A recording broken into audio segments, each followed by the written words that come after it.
This is Natasha, and Bertie's asked me to read you a famous fairy tale by the Brothers Grimm called King Thrushbeard. A king had a daughter who was beautiful beyond all measure, but so proud and haughty that no suitor was good enough for her. She sent one away after the other and ridiculed them as well. Once the king made a great feast and invited from far and near all the young men likely to marry. They were all marshalled in a row according to their rank and standing. First came the kings, then the grand dukes, then the princes, the earls, the barons, the gentry. Then the king's daughter was led through the ranks, but to each one she had some objection to make. One was too fat. "The wine barrel," she said. Another was too tall, and long and thin has little in it. The third was too short, and short and thick is never quick. The fourth was too pale as death. The fifth too red, a fighting cock. The sixth was not straight enough, a green log dried behind the stove. So she had something to say against each one, but she made herself especially merry over a good king who stood quite high up in the row, and whose chin had grown a little crooked. "Look!" she cried and laughed. "He has a chin like a thrush's beak." And from that time he got the name of King Thrushbeard. But the old king, when he saw that his daughter did nothing but mock the people and despised all the suitors who were gathered there, was very angry, and swore that she should have for her husband the first beggar that came to his doors.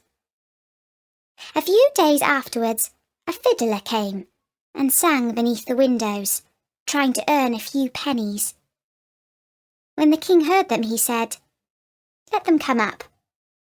So the fiddler came in his dirty, ragged clothes, and sang before the king and his daughter, and when he had ended he asked for a trifling gift. The king said, "Your song has pleased me so well that I will give you my daughter there, to wife."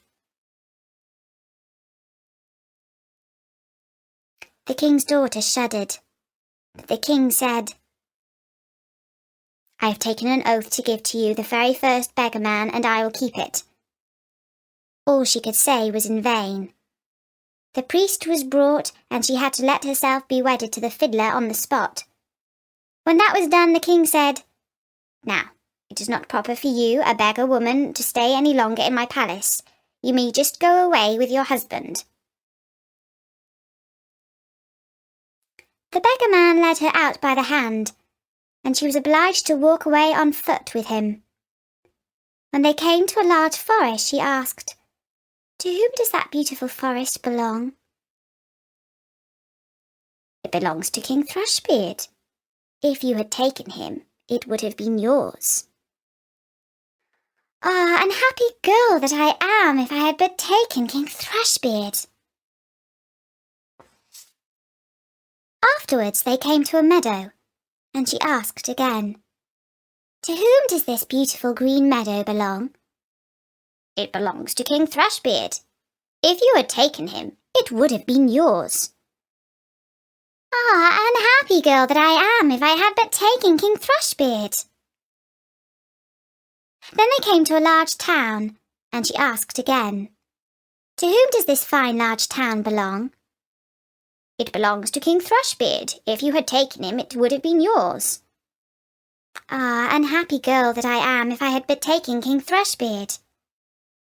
"It does not please me," said the fiddler, "to hear you always wishing for another husband. Am I not good enough for you?" At last they came to a very little hut, and she said, "Goodness, what a small house! To whom does this miserable tiny hovel belong?" The fiddler answered, "That is my house and yours, where we shall live together." She had to stoop in order to go in at the low door. "Where are the servants?" said the king's daughter. "What servants?" answered the beggar man. "You must do yourself what you wish to have done. Just make a fire at once and set on water to cook my supper.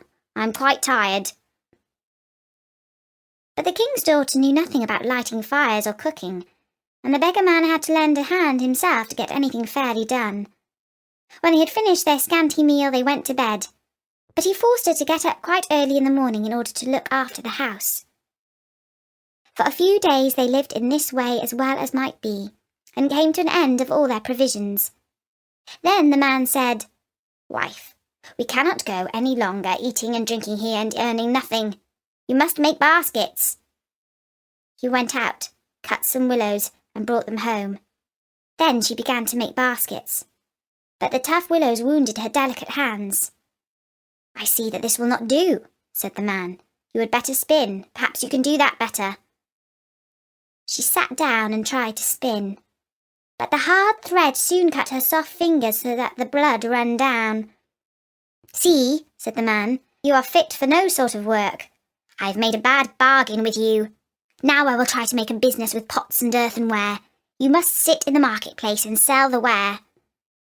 "Alas," thought she, "if any of the people from my father's kingdom come to the market and see me sitting here, selling, how they will mock me." But it was of no use. She had to yield unless she chose to die of hunger.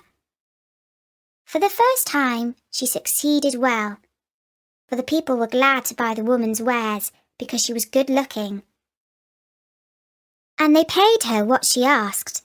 Many even gave her the money and left the pots with her as well, so they lived on what she had earned as long as it lasted. Then the husband brought a lot of new crockery. With this she sat down at the corner of the marketplace and set it out around her ready for sale. But suddenly there came a drunken hussar galloping along, and he rode right among the pots so that they were all broken into 1,000 bits. She began to weep, and did not know what to do for fear. "Alas, what will happen to me?" cried she. "What will my husband say to this?" She ran home and told him of the misfortune. "Who would seat herself at a corner of the marketplace with crockery?" said the man.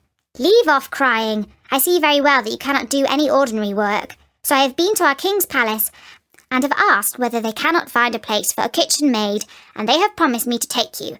In that way you will get your food for nothing." The king's daughter was now a kitchen maid, and had to be at the cook's beck and call, and do the dirtiest work.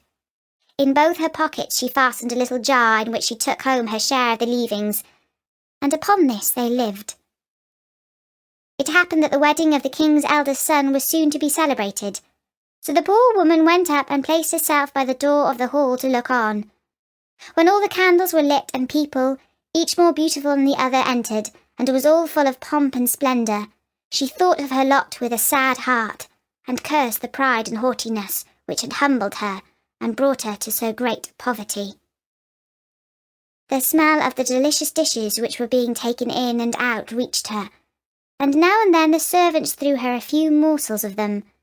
These she put in her jars to take home. All at once the king's son entered, clothed in velvet and silk with gold chains about his neck. And when he saw the beautiful woman standing by the door, he seized her by the hand and would have danced with her, but she refused and shrank with fear, for she saw that it was King Thrushbeard, her suitor, whom she had driven away with scorn. Her struggles were of no avail. He drew her into the hall, but the string by which her pockets were hung broke. The pots fell down, the soup ran out, and the scraps were scattered all about. And when the people saw it, there arose general laughter and derision, and she was so ashamed that she would rather have been 1,000 fathoms below the ground. She sprang to the door and would have run away, but on the stairs a man caught her and brought her back. And when she looked at him, it was King Thrushbeard again. He said to her kindly, "Do not be afraid. I and the fiddler, who has been living with you in that wretched hovel, are one. For love of you I disguised myself so. This was all done to humble your proud spirit, and to punish you for the insolence with which you mocked me." Then she wept bitterly and said, "I have done great wrong, and am not worthy to be your wife." But he said, "Be comforted, the evil days are past. Now we will celebrate our wedding." Then the maids-in-waiting came and put her on the most splendid clothing, and her father and his whole court came and wished her happiness in her marriage with the king, Thrushbeard, and the joy now began in earnest. I wish you and I had been there too. And that was the story of King Thrushbeard by the Brothers Grimm.